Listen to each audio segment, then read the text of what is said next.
ಹಮ್ಮಿಕೊಂಡಂತ ಕಾರ್ಯಕ್ರಮದಲ್ಲಿ ನನಗೊಂದು ಅವಕಾಶವನ್ನ ಮಾಡಿಕೊಟ್ಟ ಎಲ್ಲ ಗುರು ಹಿರಿಯರಿಗೆ ನನ್ನ ಅಭಿನಂದನೆ. ಭರಮಪ್ಪ ತಾಯಿ ಕೆಂಚಮ್ಮ, ಕಿತ್ತೂರು ಚೆನ್ನಮ್ಮಾಜಿಯ ಬಲಗೈ ಬಂಟನಾದ ರಾಯಣ್ಣ, ಬ್ರಿಟಿಷರ ವಿರುದ್ಧ ಹೋರಾಡಿ ದೇಶಕ್ಕಾಗಿ ಪ್ರಾಣವನ್ನ ತ್ಯಾಗ ಮಾಡಿದಂತ ಕ್ರಾಂತಿವೀರ ಸಂಗೊಳ್ಳಿ ರಾಯಣ್ಣ. ರಾಯಣ್ಣ ಅಂದರೆ ಒಂದು ಗರ್ಜನೆ, ರಾಯಣ್ಣ ಅಂದ್ರೆ ಒಂದು ಶೌರ್ಯ, ರಾಯಣ್ಣ ಅಂದ್ರೆ ಒಂದು ಕ್ರಾಂತಿ, ರಾಯಣ್ಣ ಅಂದ್ರೆ ಒಂದು ಅಭಿಮಾನ, ರಾಯಣ್ಣ ಅಂದ್ರೆ ಒಂದು ಪ್ರೀತಿ. ಅದೇ ಅಭಿಮಾನ ಪ್ರೀತಿ ನಾವು ನೋಡ್ತಾ ಇದ್ದೀವಿ ಅಂದ್ರೆ ಇವತ್ತಿನ ದಿನದಲ್ಲಿ ಸಾವಳಗಿ ಗ್ರಾಮದಲ್ಲಿ ಅಂತ ಹೇಳ್ಬಹುದು. ಇಷ್ಟು ಹೇಳಿ ನನ್ನ 2 ಮಾತುಗಳನ್ನು ಮುಗಿಸುತ್ತೇನೆ. ನನ್ನ 2 ಮಾತನ್ನು ರಾಯಣ್ಣನವರ ಪಾದಕ್ಕೆ ಅರ್ಪಿಸುತ್ತಾ ಜೈ ರಾಯಣ್ಣ. ವಿಶೇಷವಾಗಿ ಅವ್ರ ಬದಲು ಒಂದು ಸಣ್ಣ 2 ಮಾತು ಹೇಳೋದಪ್ಪ ಅಂತಂದ್ರೆ, ನಾನು ಮೊದಲೇ ಹೇಳಿದ್ದೀನಿ, ಅವರು ವಂಶಸ್ತ್ರ ಆದರು, ಹೋರಾಟಗಾರರ ಮಣಿತನದವರಾದರು. ಇವತ್ತು ಅವರು ತುಂಡು ಭೂಮಿಯನ್ನು ಅಂದರೆ ಸ್ವಲ್ಪ ಭೂಮಿಯನ್ನು ಇಟ್ಟುಕೊಂಡು ಸುಂದರವಾದಂಥ ಜೀವನವನ್ನು ನಡೆಸ್ತಕ್ಕಂಥವ್ರು. ಅವರು ಅವರ ಧರ್ಮ ಪತ್ನಿಯವರು ಇವತ್ತು ಕಾರ್ಯಕ್ರಮಕ್ಕೆ ಬಂದು ವೇದಿಕೆಯನ್ನು ಉದ್ದೇಶಿಸಿ 2 ಮಾತನಾಡಿದ್ದಕ್ಕಾಗಿ ಕರೆದಾಗ ಬಂದರು. ಅವರು ನಾವು ಬರ್ತೀನಿ ಸರ್ ಅಂತಂದ್ರು. ನಿನ್ನಿಂದು ಸಂದ್ರು ಅವ್ರನ್ನ ಹೇಳಿದೆ, ನೀವು ಬರ್ತೀರಿ, ಕಾರ್ ಗಾಡಿ ಮಾಡ್ಕೊಂಡ್ ಬರ್ರಿ, ನಿಮ್ದು ಏನಾದ್ರು ನಾವು ಸ್ವಲ್ಪ ಇದು ಮಾಡ್ತೀವಿ ಅಂತ. ಏನು ಮಾಡ್ಲಕ್ಕೆ ಹೋಗ್ಬೇಡ್ರಿ, ನಾವು ಬರ್ತೀವ್ರಿ ಅಂತಂದ್ರು. ಅದು ನಾವು ಕೊಡಬೇಕಾದದ್ದು ನಮ್ಮ ಕರ್ತವ್ಯ, ಅದು ಅವರಿಗೆ ಸಲ್ಲಬೇಕಾದಂಥ ಒಂದು ನಿಯಮ.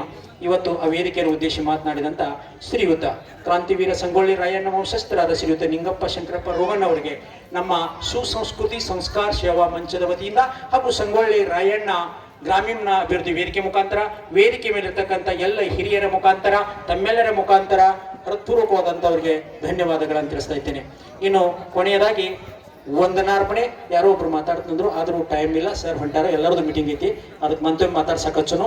ಅದಕ್ಕೆ ಇವತ್ತಿನವರೆಗೆ ಈ ಕಾರ್ಯಕ್ರಮಕ್ಕೆ ಈ ವೇದಿಕೆ ಮೇಲೆ ಇರ್ತಕ್ಕಂಥವ್ರು ಎಲ್ಲರಿಗೆ, ಯಾರಿಗೆ ಕಾರ್ಡ್ ಮುಟ್ಟು ಕೊಟ್ಟಿರ್ಬೋದು, ಯಾರಿಗೆ ವಾಟ್ಸಾಪ್ ಮುಖಾಂತರ ಕಳಿಸಿರ್ಬೋದು, ಯಾರಿಗೆ ಹೇಳಿರ್ಬೋದು, ಎಲ್ಲರೂ ಕಾರ್ಯಕ್ರಮಕ್ಕೆ ಬಂದಾರ. ವೇದಿಕೆ ಮೇಲೆ ಇರ್ತಕ್ಕಂಥ ಈ ವೇದಿಕೆ ಮೇಲೆ ಭಾಷಣಕಾರರನ್ನು ಹಿಡಿದು ವಂಶಸ್ಥರನ್ನು ಒಂದುಗೂಡಿಸಿ, ನಮ್ಮ ಮಾರ್ಗದರ್ಶಕ ಸಿದ್ದೂರವನ್ನು ಒಂದುಗೂಡಿಸಿ, ಮಿತ್ರರಾದಂಥ ಅಂಗಡಿಯವರು, ಇಲ್ಲೆಲ್ಲ ನಮ್ಮ ಸಾವಳಿಗೆ ಹಿರಿಯರು, ಸುತ್ತಮುತ್ತಲಿನ ಬಳಗ ಕರೆದಾಗ ಒಬ್ಬಟ್ಟು ಬಂದು ಕಾರ್ಯಕ್ರಮಕ್ಕೆ ಮೆರಗನ್ನ ಕೊಟ್ಟಂತ ವೇದಿಕೆ ಮೇಲೆ ಇರ್ತಕ್ಕಂಥ ಎಲ್ಲರಿಗೂ ವಂದನೆ ವಂದನೆ ವಂದನೆಗಳು. ಅದೇ ರೀತಿಯಾಗಿ ವೇದಿಕೆ ಮುಂದುಗಡೆ ಇರ್ತಕ್ಕಂಥ ತಾವೆಲ್ಲರೂ ಕಾರ್ಯಕ್ರಮಕ್ಕೆ ಬಂದು ಶೋಭೆಯನ್ನು ತಂದಂತ ಸಾವಳಗಿಯ ಸುತ್ತಮುತ್ತಲಿನ ಹಳ್ಳಿಯ ಸಮಾಜದವರು, ಪರ ಸಮಾಜದವರು ಎಲ್ಲರಿಗೆ ನಾನು ನಿಮ್ಮನ್ನ ಕರೆದಾಗ ನೀವೆಲ್ಲ ಬಂದಿದ್ದೀರಿ. ಇಲ್ಲಿ ಬಂದಾಗ ನಿಮಗೆ ಏನಾದರೂ ನಮ್ಮಿಂದ ತಪ್ಪಾಗಿದ್ದರೆ ಕ್ಷಮಿಸಬೇಕು. ಎಲ್ಲರೂ ಬಂದಿದ್ದೀರಿ, ಊಟ ಮಾಡ್ಕೊಂಡು ಹೋಗ್ಬೇಕು. ನಾನು ಏನೇನೋ ಹೇಳಿದ್ದೇನೆ, ತಮ್ಮ ಊರಿಗೆ ಬಂದಾಗ ತಾವು ವೇದಿಕೆ ಬರಬೇಕು, ನಿಮ್ಮ ಸನ್ಮಾನಗಿನದೇ ಅಂತ ಹೇಳಿ ಕಿಶಿಂದ ಅದು ಏನೊಂದು ಕಾರಣಾಂತರದಿಂದ ಹಿಂದುಗಡೆ ಆಗಿರಬಹುದು. ಇನ್ನೊಮ್ಮೆ ಕರೆದಾಗ ತಾವೆಲ್ಲ ಬರ್ತೀರಿ, ಬಂದಾಗ ತಮ್ಮನ್ನ ಸನ್ಮಾನಿಸ್ತಕ್ಕಂಥ ಕಾರ್ಯಕ್ರಮವನ್ನ ಆಯಿಸ್ತಾ ಇದ್ದೇವೆ. ಹೀಗಾಗಿ ನಮ್ಮ ವೇದಿಕೆ ಹಿರಿಯರು ಹೊಂಟಾರ, ಅವರನ್ನ ಬೀಳ್ಕೊಡೋಣ. ದಯಮಾಡಿ ಎಲ್ಲರೂ ಪ್ರಸಾರ ಮಾಡ್ಕೊಂಡು ಹೋಗ್ಬೇಕಾಗಿ ತಮ್ಮಲ್ಲಿ ವಿನಂತಿ. ಎಲ್ಲರೂ ದಯಮಾಡಿ ಎಲ್ಲರೂ ಪ್ರಸಾರ ಮಾಡ್ಕೊಂಡು ಹೋಗ್ರಿ. ಹೊರಸ್ಥಳದಲ್ಲಿ ಬಂದಂತವ್ರು, ಇಲ್ಲವರು ಮಕ್ಕಳು ಎಲ್ಲರೂ ದಯಮಾಡಿ ಪ್ರಸಾರ ಮಾಡ್ಕೊಂಡು ಹೋಗ್ರಿ. ದಯಮಾಡಿ